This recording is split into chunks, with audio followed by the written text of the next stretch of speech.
Welcome to the Research Collective, your podcast for the latest public health research and insights on today's most pressing public health challenges. On this episode of the Research Collective, join us as we learn more about an important metabolic health condition, metabolic syndrome. Hey everyone, welcome back to the Research Collective, your go-to podcast for unpacking public health topics without needing a medical dictionary. I'm your host Bipin, and today we are diving into a condition that's all around us, but not always talked about, that is metabolic syndrome. Sound interest, right? But don't worry, we are breaking it down with our two incredible TSC members. Asa, a public health and nutrition researcher with a strong background in chronic disease prevention. And we have also Dipali, an accomplished epidemiologist with extensive research experience on social determinant of cardiometabolic and reproductive health. Welcome to you both. Thanks, Pippin. Excited to be here. Likewise, I'm looking forward to our discussion. All right, first thing first, Dipali, what exactly is metabolic syndrome? Metabolic syndrome is a cluster of health conditions that, when they show up together, raises the risk for heart disease, diabetes, and stroke. It's not a disease in itself, but more like a cluster of warning signals that your body sends you. Metabolic syndrome has five key components: high blood pressure, high blood sugar, low HDL or good cholesterol, high triglycerides or fats, and abdominal obesity. Yep, that's stubborn belly fat. And so if someone presents with three or more of these conditions, they're considered to have metabolic syndrome. So, not so fun combo meal that comes with extra risk, right? Yeah, pretty much. Each of these five health conditions are concerning on their own, but together they pose a significant health risk and increase the likelihood of experiencing conditions like heart attacks, strokes, and even organ deterioration or failure. Okay, so let's step into the time machine for a second. Where did the term metabolic syndrome come from? Was it always called metabolic syndrome? Not at all. Back in the early 20th century, doctors started noticing that high blood pressure, high blood sugar, and weight gain often came as a package. But it wasn't until the 1980s that Dr. Gerald Reaven coined the term Syndrome X. It sounds very mysterious, right? It does. It gives very X-File energy. But Dr. Reven was onto something. He believed insulin resistance was the root cause that tied these symptoms together. And eventually, the medical community renamed it metabolic syndrome. And now it's a recognized health condition with specific diagnostic criteria. So it went from syndrome X to name that's easier to understand, but it's still a big deal. The real question is, why should anyone care about metabolic syndrome? What's the risk? Honestly, there's a lot of risk. In the US alone, every 1 in 3 adults presents with metabolic syndrome, which is about 41.8% of the entire US adult population. And that's concerning because many of them don't even know that they have it. And as we were talking about before, metabolic syndrome is a major risk factor for many chronic health conditions, and it raises the risk of type 2 diabetes by fivefold and doubles the risk for cardiovascular diseases. And metabolic syndrome is also linked to organ specific conditions like non alcoholic fatty liver disease or NAFLD, polycystic ovarian syndrome, and certain types of cancers. So it's a big deal. So let's say someone is listening into our conversation and they are like, I have a high blood pressure and I'm trying to manage my weight. What now? How do they lower their risk of metabolic syndrome in this case? That's a really great question, Bipin. First, the good news is that metabolic syndrome is largely preventable. And even if someone has it or has symptoms of it already, they can absolutely reverse it and reduce their risks of complications like heart disease or diabetes. That's right. The core prevention and management of metabolic syndrome boils down to five things, or the five M's, as I like to call it: movement, meals, mindset, monitoring, and medications when needed. Okay, so can you say more about that and also break it down? Yes, I love that, Deepali, the five M's. So, with movement, physical activity is key. We're not saying you need to run marathons. Even 30 minutes a day of brisk walking 5 times a week makes a huge difference in improving blood pressure, insulin sensitivity, and cholesterol. And if you can't do 30 all at once, it's all good.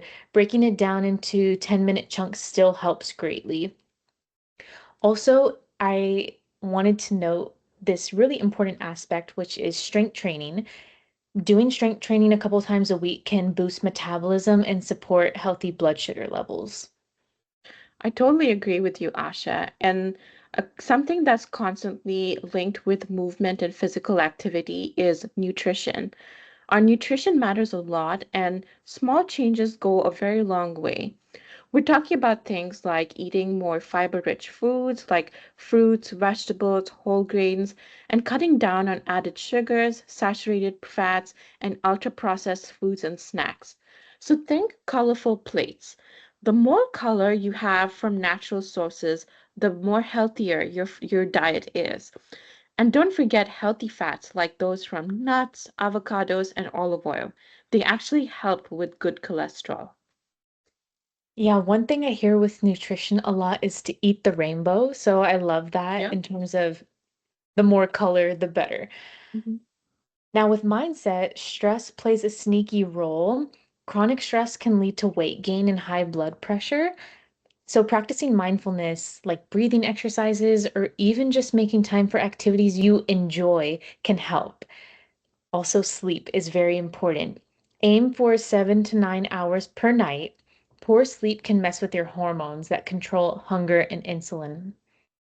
Those are two very important concepts, just mindfulness and sleep, because all of us are in very high stress situations during the day. And I think another aspect to think about is monitoring. It's important for us to know our numbers. And by numbers, I mean blood pressure, fasting glucose, triglycerides, and waist circumference. Most people don't realize there's a problem until something shows up on a lab test or they come down with symptoms of a larger chronic condition. And so, even just asking your provider, hey, do I meet the criteria for metabolic syndrome, can open the door for conversation, screening, and early preventative interventions. Yes, I love that. Just having the confidence and knowing the signs and symptoms, and basically, like you said, Deepali, asking your provider, it can go a long way. Yeah. Now, lastly, with medications, lifestyle changes are the first step, but some people may need medications to control things like blood sugar, blood pressure, or cholesterol, and that's totally okay and doesn't mean you failed. Meds can work alongside healthy habits, especially if someone has a strong family history or other risk factors. The combination of medical treatment and lifestyle changes can be really powerful. Dipali and Asa, that's such a helpful breakdown of the five M's. So it's not always about doing everything perfectly, but also it's about taking consistent and realistic steps. Working, eating well, managing stress, and staying on top of the health checkups. Exactly, Bipin. And something that I'd like our listeners to remember is focus on progress and not perfection. Even modest weight loss, like 5 to 10% of your body weight, can have significant effects on your metabolic health. It's all about building sustainable habits, and we do not expect you to change your entire life overnight. It's baby steps and a long and sustainable journey to a better and healthy lifestyle. All right, let's have some fun before we wrap up today's episode. It's a time for myth or fact. I will read a statement, and Asa and Dipali, you will let us know if it is true or not. Sounds So, good. all right. So, statement one: only elder adult get metabolic syndrome. Myth.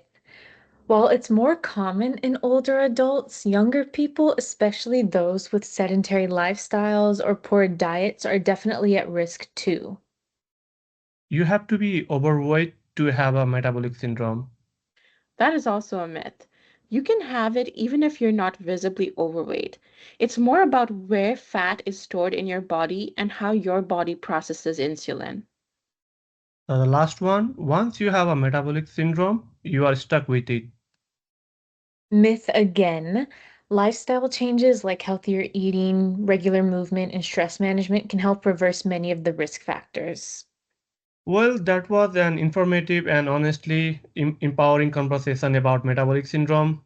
For our listener, metabolic syndrome isn't something to panic about, but is something to pay attention to, especially for your own health and well being. Yes, I echo what Bipin says, and knowledge is the first step to prevention.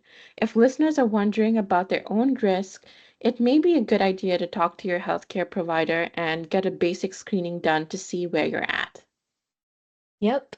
And in part two, we'll get into the what now, like how to manage metabolic syndrome, what prevention really looks like, and how public health can play a role. I can't wait for that. Alright, folks, that's a wrap on today's episode. Don't forget to follow us on Spotify, YouTube, and Instagram. If you have any questions or myths you would like us to address on future episodes, drop a comment below or reach out to us on Instagram. Until next time, stay healthy, stay curious, and we'll catch you soon.